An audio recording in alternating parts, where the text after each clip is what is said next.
Today's video is sponsored by World of Warships. What is good, everybody? Who knew Halo MCC was going to be in the news in a big way at the start of this year? It looks like if the rumors are true, Halo MCC may be going multi-platform. A lot of stuff coming out this week about Xbox potentially removing exclusivity from a handful of its titles. Halo MCC in particular showed up in a couple of those rumored lists. Now, a few things in this video today. We're going to talk about the state of Halo MCC right now, the updates that still need to occur. We're going to talk about mods, the custom game browser, and a bunch of other stuff, and then how it all could potentially fit into a multi-platform ecosystem for Halo. It's pretty crazy because since December, we've had about 15% player growth on the Steam side for Halo MCC. We're touching like 9K, 10K concurrent peak players a day, which is awesome. That doesn't even account for the Xbox side of things. So it is a really good time to bring back in focus the items, the updates that we still hope could happen for Halo MCC. It's going to be a good one. But first, a quick word from today's video sponsor. Ahoy, fellow commanders! I'm really excited today's video is sponsored by World of Warships. It's the free-to-play naval warfare game on both PC and on consoles. World of Warships gets updates every single month with epic collaborations like Godzilla vs. Kong, Transformers, Popeye, and a whole lot more. The game has over 40 unique maps and dynamic weather effects with great graphics that really add to the historical accuracy. Choose your path with battleships, destroyers, aircraft carriers, cruisers, even submarines. You can play solo or you can team up with friends. That's kind of cool. This is also available on consoles. Make sure you check the link in the description to download World of Warships and embark on your journey. And use my promo code BRAVO for a huge starter pack. You get 500 doubloons, 1.5 million credits, 7 days of premium account time, and a free ship just after 15 battles. World of Warships goes beyond just the game. It's a massive fleet where you command history's iconic war vessels. You get hyper-accurate battles, detailed weather effects, an active community, and a constant flow of new missions, updates, and events. Dive into the game's commitment to authenticity, designing ships based on historical documents and blueprints from the first half of the 20th century. Before you set sail, one more reminder, click the link and enter Bravo and embrace the sea adventures with World of Warships. Fair winds and victorious battles, captains. All right, let's start with the rumors. It is kind of crazy. This last week, plenty of leaks and speculation, and it's turning into something that's looking much more realistic, that Xbox is removing exclusivity from a handful of its titles and maybe looking at a future where they're going to be launching some of their mainline games on all platforms, or at least on the Sony side of things. I don't know what the Nintendo new console is going to be able to handle or what their strategy will be on the streaming side there if they go that route. And in a lot of these leaks and rumors, it is talked that Halo MCC may be coming, let's say, over to PlayStation. The rumors got enough momentum that you had Phil Spencer mentioning that this week they are going to do a big business meeting and share with the public what their plans are moving forward.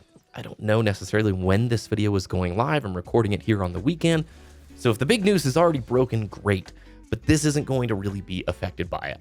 Number one, if Halo MCC does go to PlayStation, that would be awesome. Like I mentioned, well, hold on real quick before the console exclusivity thing comes out, because I know there is a bigger discussion there, which we'll hit on in a moment. I'm speaking from the standpoint just for Halo, not the brand of Xbox, none of this stuff. I'm just speaking from someone who loves Halo. I would really enjoy more players on MCC getting to experience this game, making a bigger player population for us to go out and play along with and against, basically. So on the MCC side, we've had about 9K, 10K players, peak concurrent numbers on the daily charts over on Steam. Now, Xbox and PC do have crossplay with Halo MCC, so you could assume if there's similar numbers like that on the Xbox, we've got, 20, 25K peak concurrent numbers, which honestly, not that bad. In the grand scheme of where Halo is at right now, look, I just remember in the late days of Halo 4, I played that game like every day in college, peak numbers would be around like 12K, 13K. So to see these kind of numbers happening for Halo MCC and these games that are so old, it's encouraging. If you brought Sony into the mix, that instantly would add a few thousand new concurrent players to the game, which instantly makes some of the more obscure game types more playable, and honestly just makes the community a little bit better. Now, we will talk about the exclusivity thing and my personal opinion on it here in a little bit, but I want to talk first about where MCC ended. So near the, November, December last year, basically we saw some tweets from developers on Halo MCC. It was like a thank you card, and it kind of looked like support for Halo MCC had wrapped up and those developers were moving on to something else. And the community inferred from that basically like, okay, this is over, support's done, but wait, we still need X, Y, and Z for Halo MCC. And I've thought about that list of items, right? The updates that still really should occur for the game. And I've outlined them here. Number one, people are always asking for mod support on the Xbox. Halo MCC has incredible mods at this point. And the Xbox player base has gotten to experience some games that have mod support. Skyrim in particular is the one that jumps to mind.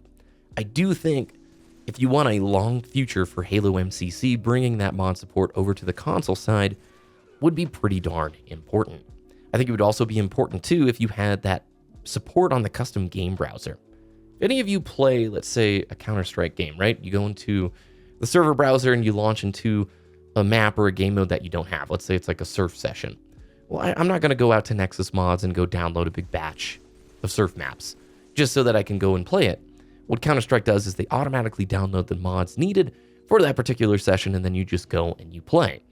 For Halo MCC, I think a similar item would be really cool. Technically, no idea if that's feasible, especially from a security perspective. This does sound like something that could open the floodgates to a lot of, questionable maybe security exploits, especially for the console side of things.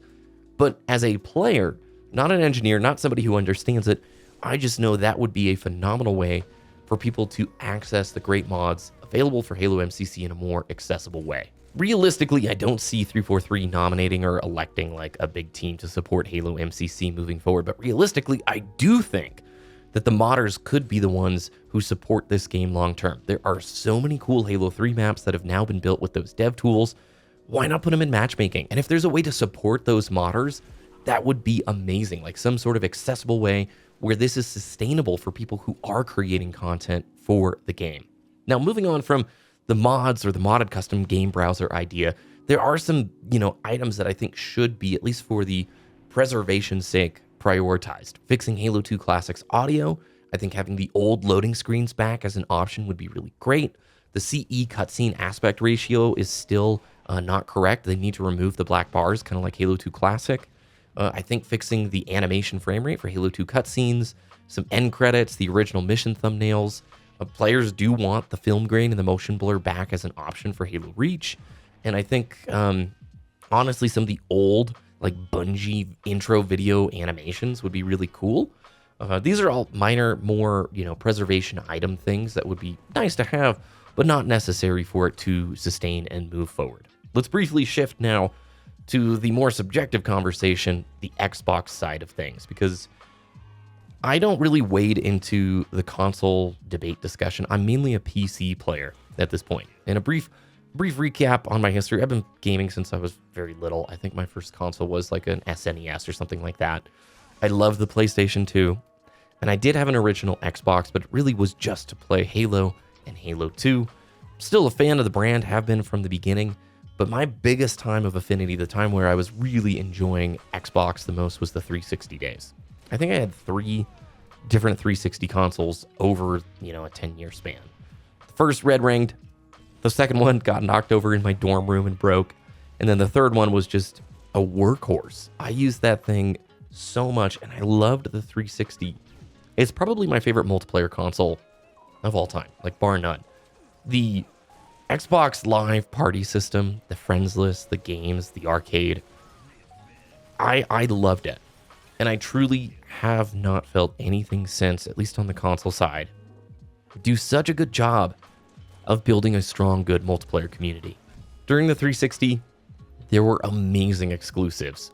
And then there were amazing multi-platform games.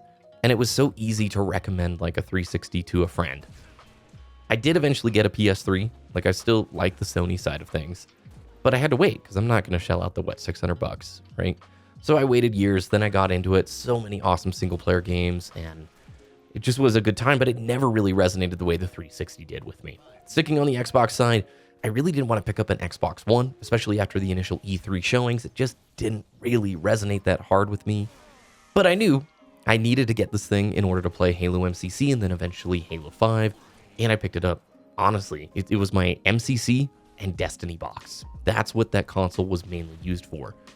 And while I did get a good amount of time out of it, I never felt the same love and affinity ever since. And I think 360 will always remember like this high point in my time gaming as this perfect era in multiplayer. And Xbox nailed it. I think they really did a great job since then. Last few years, like I said, I've transitioned mainly to PC since I built my first rig in 2017. And since Xbox has been so like pro PC during the Phil Spencer era, most of the stuff I play, I'm just going to run it on the PC side of things anyway. So them going multi-platform, it doesn't really impact my experience all that much, but I could fully see some frustration. Like, let's say you're a player who just bought a series console in order to play Starfield. You're a huge Bethesda fan, and you recognize that this is like, I gotta get on the Xbox platform to play it, and I'm not gonna build out a PC to do so.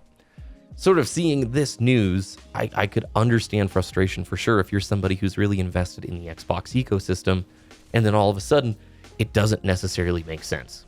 I've seen tons of arguments on both sides where it's like, this is great, more people playing these games, awesome, and then the other side where people saying this creates less competition and Sony's going to be able to charge just like an arm and a leg. And that's under the inference that Xbox is moving away from console development moving forward. And I totally understand that argument, right? If all of Xbox titles are going to be on Sony anyway, why wouldn't you just buy the Sony console? Then you can experience everything, right? Unless Xbox is going to come out with like the super coolest Xbox 900 or whatever that like beats Sony to a pulp in terms of like tech and performance. I'm getting both sides of these arguments and I understand it. I am very curious what Phil Spencer is going to say this week, because it is going to absolutely shape and dictate the future of Xbox. This could be a very pivotal, important moment. Or they could come out and say like, hey, we're not doing this. We've discussed this, blah, blah, blah, cloud, check out this, you know? It could be any of those items. But shifting the focus back, I haven't seen Halo Infinite mentioned in any of these rumors just yet. It's only Halo MCC is the one that is being thrown in with these multi-platform games that are losing exclusivity. And maybe that's because they're starting there and they're going to eventually go to Infinite. But I think more players on Halo is a good thing. But I think on the larger scale, like the Xbox brand as a whole, I think they're at a very critical point. And what moves they make strategically are absolutely going to define the future of the brand. Is it a console ecosystem and developer, or is it more so like a publisher? Who knows? I mean, they bought everything at this point. So if they made the move to publisher, they've got the access to the capital to do so. It's kind of crazy. It's very fun, you know, sitting and watching and seeing what's going to happen here. Anyway, what do you all think about this? Thanks for watching. Really appreciate the support on the channel. If MCC came to other stuff, more players, cool thing in my eye, but it does fit into a much bigger puzzle that is pretty complicated. Anyway, thanks. Hope you have a great rest of your day. If you enjoyed the video, like it, drop a comment down below, and have a really good rest of your day.